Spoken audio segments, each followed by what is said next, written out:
Patch 1.4 just released. With it came Hoshimi Miyabi, and she is a fantastic character. She truly did just power creep Ellen Jo, just deleted her off the face of the planet. It's insane. Now, yes, she probably power crept her damage numbers, but the most important thing, I think, is playstyle. Because Miyabi's playstyle is very straightforward. All you need to do, basic attack, build up energy, spend energy, build up the Fallen Frost meter, and spend it by holding basic attack. That's it. Rinse and repeat. Ellen Jo, you have to dodge, hold dodge, and then sprint, and then hold her basic attack to gain her charge meter, which is kind of clunky after playing all the other characters. We had, Yanagi's, very simple. We have Miyabi's, very simple. Everyone else's meter, very simple. Bernice, just gotta hold special and just burn everything. But Ellen Jo's just doesn't feel right since we have to, I don't know, dodge, hold, then hold basic, and then you can get hit by enemies, and then you just won't have the window to actually do it. For example, the ballerina fights, very annoying. So in that sense, Miyabi is much better than Ellen Jo. I already went over how to play her. Very easy character to play. So let's go into her skills, starting with her core skills.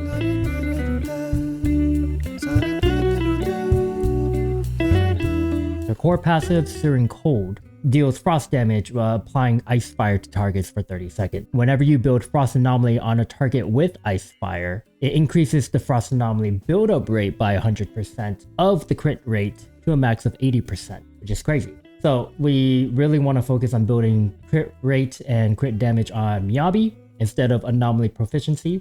Another thing to note, her buildup rate is separate from the normal frost buildup rate. She has her own, and she can proc Disorder with any of the other anomalies present. Even a frost agent she can proc Disorder off of if you really want to. And whenever she applies Frost Bite to the target with Ice Fire, it consumes the Ice Fire and triggers Frost Burn Break. Think of it like a Disorder, but her own special twist on it. It does frost damage equal to, at level 7, 1500% of Miyabi's attack, and inflicts the Frostburn state. The Frostburn break damage is going to scale with the level of her talent. Now, Frostburn state allows the squad to accumulate 20% more anomaly buildup against Frostburn enemy. And she also gains 1 point of Fallen Frost. She has a lot of options towards team synergy and builds, which we'll talk about later. Her additional ability, Bask in Frost, requires someone of a support or the same faction as her. When you use the basic attack Shimosuki, the damage increases by 60%. And when Disorder is procced, she gains 2 points of Fallen Frost. And the next Shimosuki ignores 30% of ice resistance. Shimosuki is the charged basic attack that spends Fallen Frost meter charges. Now, basic attack, 5-part combo. The first 2 attacks does physical damage, and the last 3 does frost damage. The 5th one, it blocks all attacks, and it looks sick. Her animation is extremely well done. Basic attack Shimosuki requires 2 points of Fallen Frost, and you hold BA to charge to activate it. And it charges up to 3 levels, so you need 6 total if you want the full charge, but you don't have to. You can release after you see the meter go down, or you just wait for it to be used up, and then she'll attack automatically, and it's very strong. She is crazy strong. Special attack. Don't bother using special without energy. Waste of time, just basic attack. When you get energy, she has a 2-part combo. So if you have enough energy, you could do both of them. They each give 2 points of Fallen Frost. Now, ultimate, huge frost AoE, gains 3 points of Fallen Frost, and increases her ice damage by 30% for 12 seconds. I swear on my blade.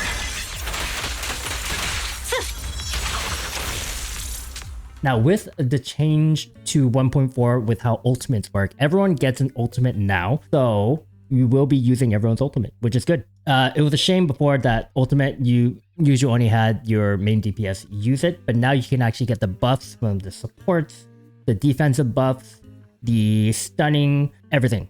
So I think that is probably the best change of 1.4 for sure. But now let's go over equipment next.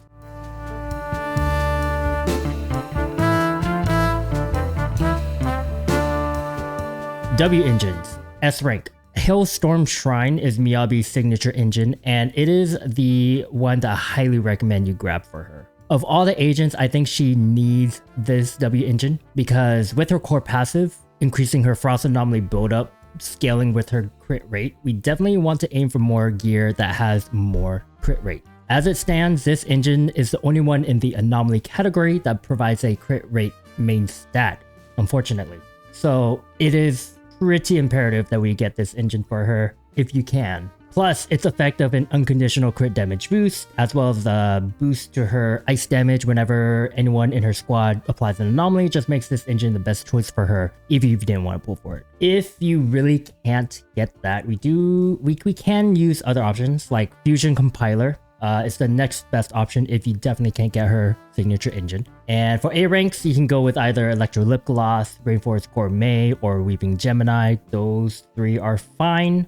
Electro Lip Gloss probably better than the rest. Still, I think these are holdover options. I think you will be losing out on a lot of her damage if you don't have her signature, which is unfortunate. But anyways, Drive Disc. Branch and Blade Song is a Drive Disc set made for her. Crit damage plus 16% on the 2-piece. For the 4-piece, whenever her Anomaly Mastery equals or exceeds 115, crit damage increases by 30%. Now, when a squad applies Freeze or triggers Shatter, her crit rate will increase by additional 12% for 15 seconds. Woodpecker Electro for the 2-piece crit rate bonus 8% is what I would pair it with. Stats: Disc 4 crit rate, Disc 5 ice damage, Disc 6 attack percent. Substats: crit ratio, Anomaly Mastery until you get 115 if you're using Branch and Blade Song Drive Disc, which I recommend you do. Other than that, attack percent, penetration flat attack if you really can't find it, but crit ratio and Anomaly Mastery until 115, and then attack percent, the most important ones. All right, let's go over teams next. So a very short section.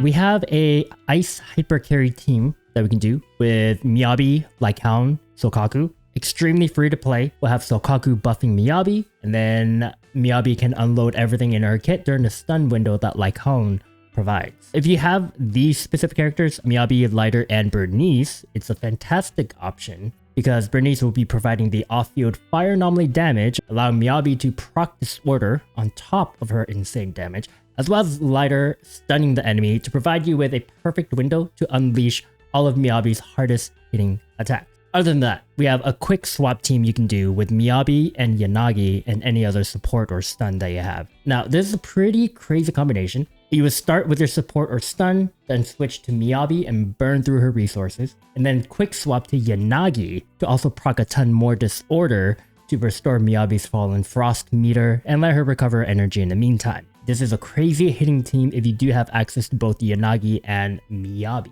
That's all I have. I think Miyabi is a great pickup, especially if you were saving for a while. If you needed a hypercarry team, if you needed a character, if you're just wondering if you should really pull her, I think you should. She is correct. She will be the best agent for a while, for sure, until we find out what Evelyn does. I really want Evelyn. She looks so cool. Anyways, that's the video. Like, comment, subscribe. I'll see you later. Bye. ためになる